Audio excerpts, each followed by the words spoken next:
Ready na ba? Ready na. Ready na. Huwag ka ba? Enjoy mo lang ha. Enjoy mo lang. Enjoy. Thank you, kapatid. At ilang beses na rin tayong humihindi. Di na mapilang ang ating mga tabuhan. Mahiwaga. Ang pag-ibig ay mahiwaga. But only in the bond of marriage can you experience the real beauty and magic of love. Ma, thank you so much sa lahat ng mga sacrifices. Salamat sa iyo sa pagmamahal. Simula bata ako hanggang ngayon. Ito yung pinaka-special na araw. Maraming salamat, Ma. Hanggang sa huli,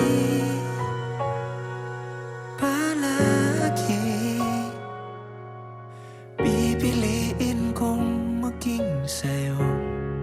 Ulit-ulitin man, nais kong malaman mong iyo ako.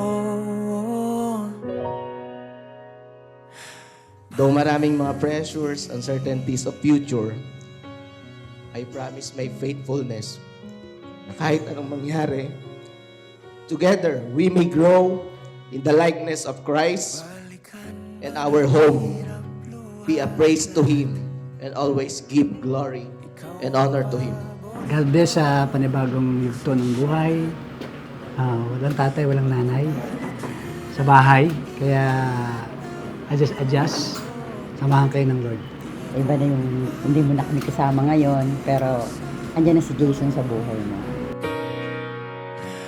Eto tayo sa huli, palagi babalik pa rin sa yakap mo. Hanggang sa huli, palagi pipiliin kong maging sa'yo. Ulit-ulitin man, nais kong malaman mong iyo. I know na hindi ako magiging perfect na asawa para sa'yo. Pero patuloy yung panalangin ko na hubugin ako ng Panginoon sa kung ano ang nais niyang asawa na para sa'yo. Dahil tayo ay pinag-isa na ng Lord ngayon, magkasama na tayong mag-worship at mag-serve sa Lord. I love you so much. Kong dalangin hanggang sa huling siglo.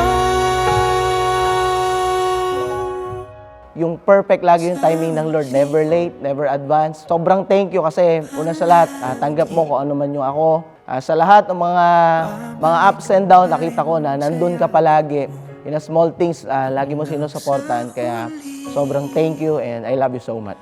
Palagi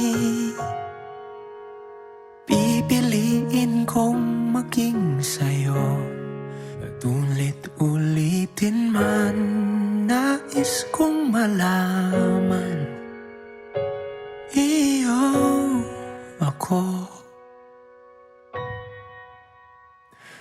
Palagi.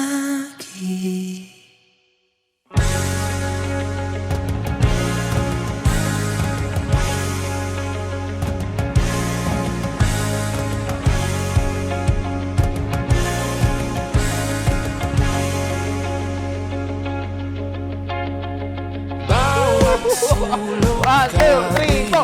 Lower, lower. Partner. Babilig ka.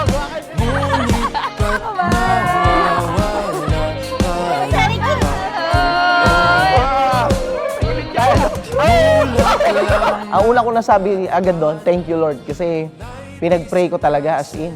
So, grabe yung and then sobrang tagal ko na rin na wala talaga sa relationship. So, sabi ko, alam ko, Lord, this is it. Masaya ako syempre kasi I prayed din naman na dumating yung time na yon. Ask din ako ng help kay Lord. Officially, i-confirm niya and isa-secure niya yung feelings and isa-secure niya na nandun yung intention niya sa akin. Mananatili sa iyong tabi magdamag. Ating paligid, hindi na natin napapansin. Gabi ay atin. She's very caring, very sweet, and then talagang sobrang nag-e-effort talaga, as in lahat ng mga bagay na mga maliliit, sobrang detalyado sa kanya. Una sa lahat, yung aming mga mansaries, mga date, mga birthdays namin, mga celebration, sobrang mahalaga para sa kanya. Hindi biro ang pinagdaanan ko bago kita nakilala. Alam mo yan. Pero ganun pala talaga ang Lord ang magpe-prepare sa atin bago niya ibigay yung the best. Today, bilang magiging asawa mo, sa tulong at guidance syempre ng Panginoon, mamahalin kita ng buong puso. Susuportahan at aalagaan kita sa hirap at ginhawa. Kasama mo ako sa mga plano at desisyon na gagawin natin para sa bubuuin nating pamilya. Siyempre, sa tulong pa din at grace ng Panginoon.